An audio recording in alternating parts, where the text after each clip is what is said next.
বন্ধুরা, আমি সুমন। তোমাদেরকে একটা খুব সুন্দর জিনিস দেখাচ্ছি, ভালো করে দেখো।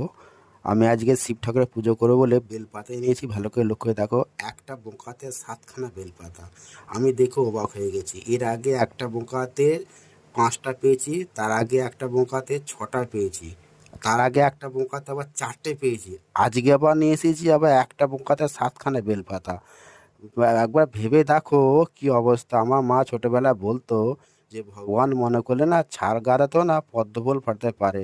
আমি জানি না এটা আমাকে ভগবান শিব শঙ্কর কিসের সংকেত দেখাচ্ছে।